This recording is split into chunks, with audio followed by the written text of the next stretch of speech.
much for joining me tonight. I am Hawkeye, and this is Maple Leafs Man Advantage. And kind of brighten the room up a bit, if you will, if you're a Leafs fan. If you're not, I apologize. Not really, but um, got some screws in the wall here, so they hang a lot better now. We got the banner of the Leafs with all their Stanley Cups, and we got a calendar here. That's Johnny Tavares here behind me. Um, in the wall behind me. So trying to as I go along here, try and make it look more leaf-like.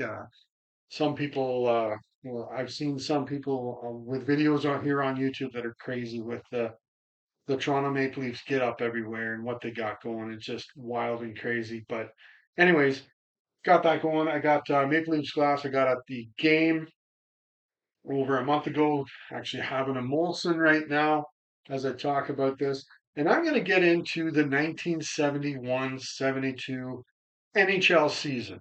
So we're ready to go into another grind here, the 71-72 season. But before I jump into that, I'm going to talk about a couple of trades the Leafs made prior to the season. Minor trades. Um, First, we had the Leafs and the Detroit Red Wings on August the 20th, 1971. They worked out a deal where the Wings received left winger Brian Conacher, um, and in return, the Leafs got an undisclosed amount of cash. I don't know how much it was. Brian, at this point, would go on to play 22 games for the Wings.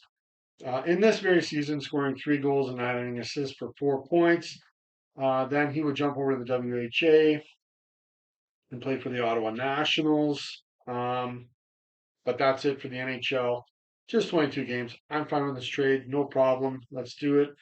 And then 10 days later, on August the 30th, the Toronto Maple Leafs and the Montreal Canadiens worked out a deal where Terry Clancy, son of King Clancy, is coming back to Toronto again.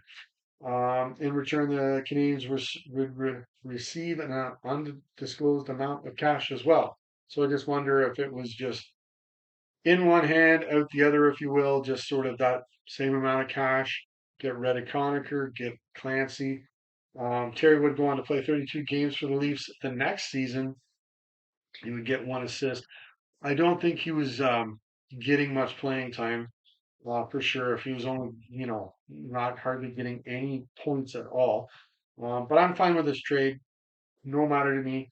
Under my own team, I'm not sure if Terry would get perhaps as much playing time, but whatever. We'll make the deal, and there you have it. So we're going to jump into the 1971-2 season here. And there's no changes to the divisions here. Same amount of teams. This is not only the second year in a row, but there's no changes made there. So the Leafs are still in the East, and one may expect that the Montreal Canadiens, after winning the Stanley Cup the previous year with still rookie Ken Dryden in the net, they may jump up in the standings here. We're going to see. We're going to take a look and see what went on in that season. So we'll start from the first to last. That's generally the way I do it. So in first place, yet again, it was the Boston Bruins. They're still taking the world by storm here. They're looking to rebound after the first round exit the previous season at the hands of the Montreal Canadiens. This season, they had 57 wins and 119 points. Phil Esposito led the league with 66 goals and 133 points, meaning he won the Art Ross. He also led the league with 27 power play goals, 16 game winners, and he had 426 shots. That is incredible. Excuse me. Bobby Orr, also on the team, he had 80 assists and 117 points, and he was a not too shabby plus 83 as well. Orr won the Norris and the Hart for the MVP of the season. In net for the Bruins, they still had Jerry Cheevers. He had 27 wins and a nice 920 save percentage. save percentage. Sorry. Eddie Johnson was there as well. Still got the same 1-2 punch. He also had 27 wins as well. So, looking at the Bruins, they were first overall in goals with 330. And they were fourth overall in goals against with 204. So that's a goal differential of 126. That is a lot. Um, they still had a winning method in Beantown, and they still had some amazing players. So they were looking to rebound after last season there.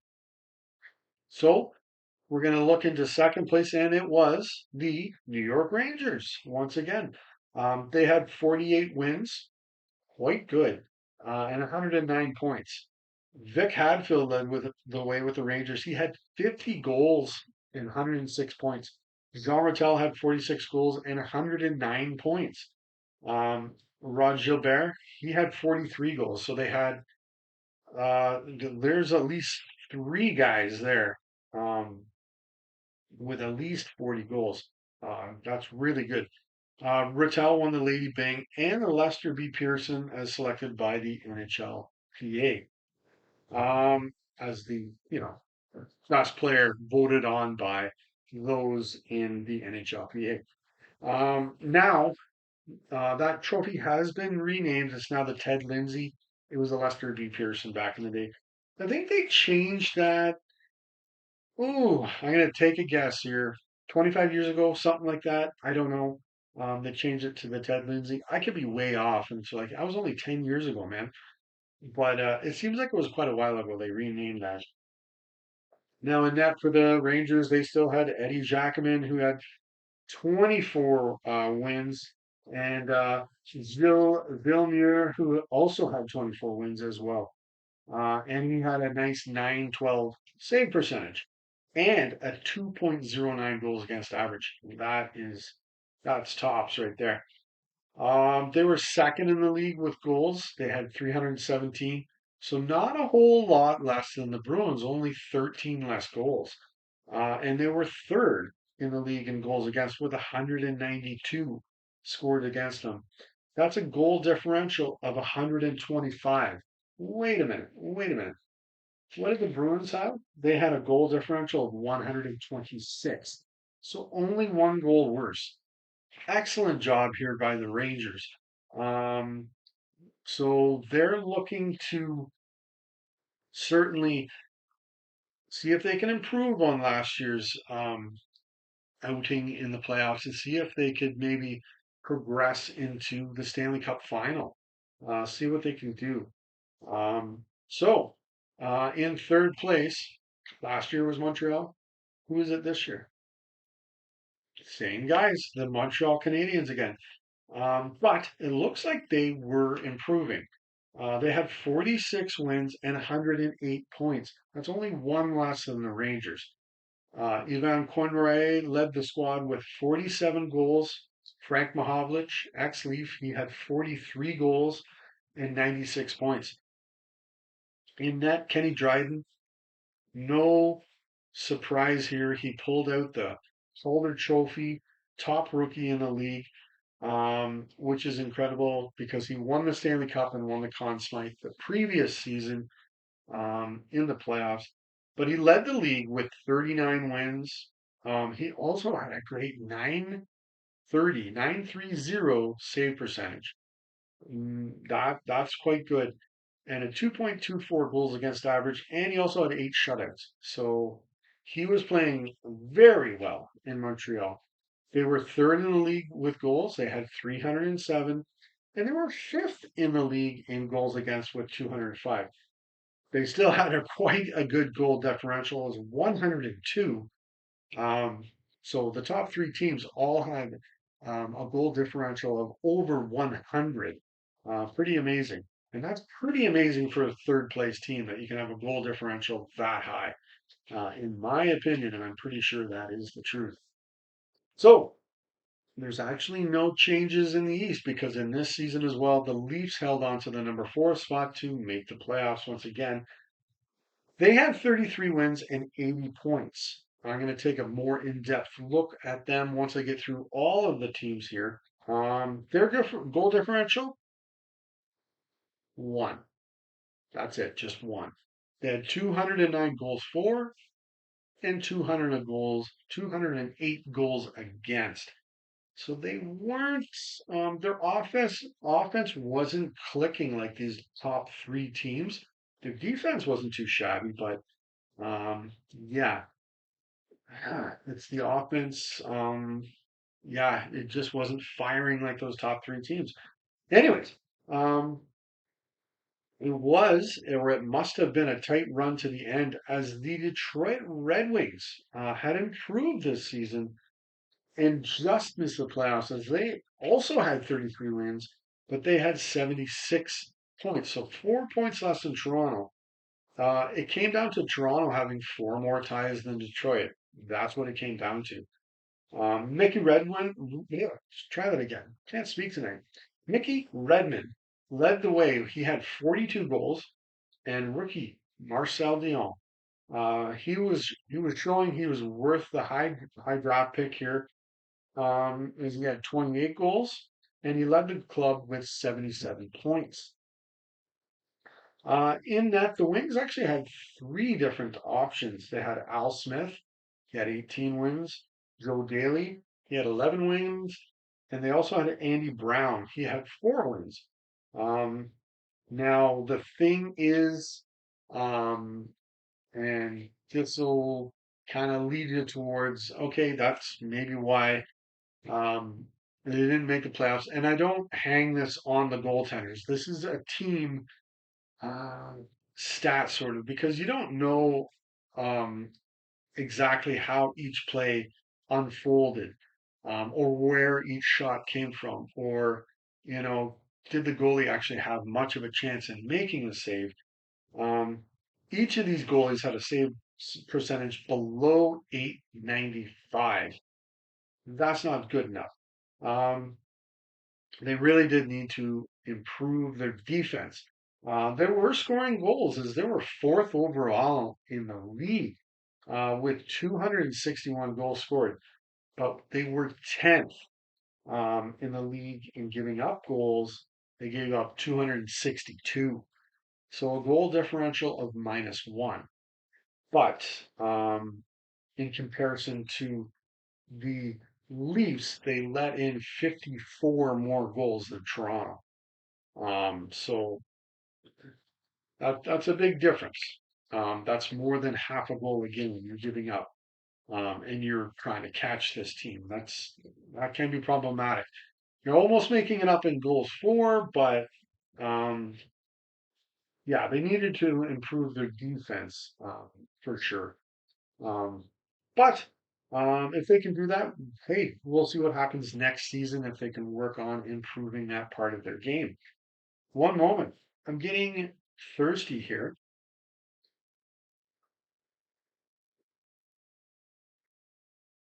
Ooh, very delicious out of that glass. So that's the top five teams. We got seven in the division. So in number six, it was the Buffalo Sabres. And to some, including myself, when I look at this, it appears they may have taken a step back. I mean, it's only their second season. It's really tough to go for that, but they only had 16 wins and 51 points. They had 24 wins the previous season. Um, but when looking at things, both Montreal and Detroit had improved, both of those teams. So somebody will need to take a step back, or maybe come back to reality, maybe. And it was these bottom two teams. Unfortunately for Sabres fans, your team was one of those two. Looking at the team, though, they still have some excellent players here in Buffalo, ready to go for it. You have Rick Martin in his rookie season, he had 44 goals and 74 points. He was second in Calder voting to Dryden. That's pretty good as a rookie to score 44 goals. That's very good. In his second season, Gilbert Perrault, he had 26 goals and 74 points. The final part of this French connection that would take, I assume, I'm not 100% sure. Maybe old Sabres fans out there will know, but the final part of that French connection would come to Buffalo this season, and perhaps they were put together and allowed to work as a line together, and that would be Rene Robert. He arrived in a trade with Pittsburgh, and he had 6 goals in just 12 games. So that's pretty darn good as well. Finally, he was getting a chance in Pittsburgh finally, but he was getting showing some good success here in Buffalo. Finally, in that they had Roger Crozier. Um, excuse me. He looks like he may have been peppered with a lot of shots, but he did grab 13 wins for them. And we also had Dave Dryden, brother of Ken. He had 3 wins. Now, with the Sabres, they were both 12th in goals for and 12th in goals against. So, yeah, they need improvements in both offense and defense. But come on, let's give them some time here. This is only their second season. There's 14 teams, them in Vancouver, the new kids on the block, really. But definitely, I feel, and I know this is the truth, with the addition of Robert late in the season, he is certainly going to help with the goals for part of their game. So, in the final spot was, you guessed it, the Vancouver Canucks. They did grab 20 wins, which was actually 4 more than the Sabres, but Buffalo had 19 ties. That's a lot of ties. Um, the Canucks only had 48 points overall, giving them the worst points for the season. And hey, maybe a chance to grab that #1 draft pick next season. But alas, we're going to have 2 more teams added next year. So unfortunately, that'll knock Vancouver down to #3. But they'll still get a high draft pick. So you would assume they should get their hands on a very good player that can help them out.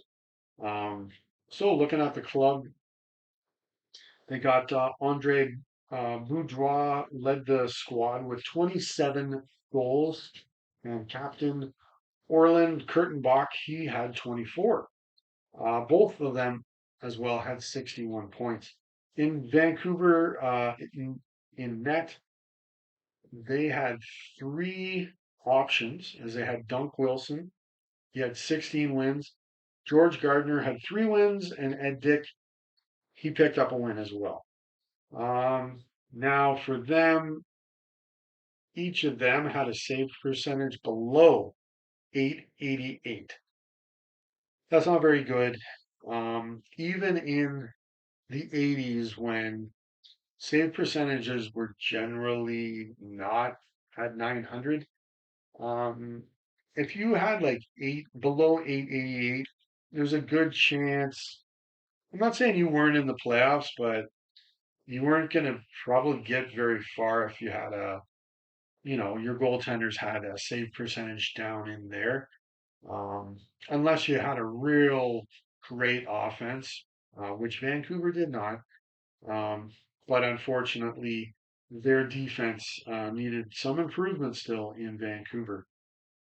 Now they were 12th in goals for with 203 and 13th, which is second last with goals against. They gave up 297. That is a goal differential of -94.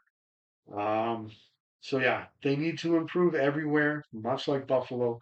But once again, this is only their second year, so we'll give them a chance here, let them develop and work on that, or well, both parts of the game, the offense and the defense. So we're going to look at a deeper look here at the Leafs now. And it was Paul Henderson who led the team in goals. He had a career high 38 this season. Normie Ullman, he led the team with, he had 50 assists and 73 points. Henderson had 12 power play goals.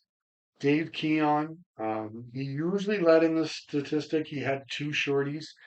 And Ron Ellis had 7 game winners. Now, off the club, I think it was Henderson was the only All-Star off this team in this season for the Leafs. But in net, we still got Bernie Perron as a Maple Leaf. He had 17 wins and a nice 915 save percentage. Jacques Plante, he's still in TO. He's 43 years old now. He won 16 games and he had an even better 917 save percentage. So there you go. Their goaltending is definitely working in Toronto, and is the reason why they made the playoffs. So overall, for goals, Henderson was actually 10th in the league overall with his 38. Ullman was tied for 17th along with Brad Park, young defenseman for the New York Rangers. He was second in the Norris voting, of course, to Bobby Orr. Um, 17th though, that's not high enough. Definitely to really go for it, in my opinion. Um, but with the goalies, Plant was sixth in save percentage, and Parent was tied with Doug Favell of the Philadelphia Flyers for seventh in save percentage overall in the NHL. So that's a much better look or take on really what the Leafs did well this season. So we're going to take a look at my team. It's quite similar to the real Leaf team, but there are some changes here. So I will show you what we got. So we got Paul Henderson, Norm Allman, trying to center that up for you guys, and Ron Ellis there. I put them on the top there. Sorry, Keon. I know you are the man. But I got Keon here with Monahan and a guy I drafted, Mike Murphy. He's a rookie. I'll put him on right wing with Keon. He did score 20. Um, so who knows? That number may be a little higher. So I've also got Sittler um, and Bolderev as rounding out my centers as well. So Bolderev and Murphy are different on this team. And on defense, it's the same group that the Leafs had. We got McKenny, Dory, Selwood, Vaughn, Glenny, and Rick Lee. And in that, we got Perront and Plot.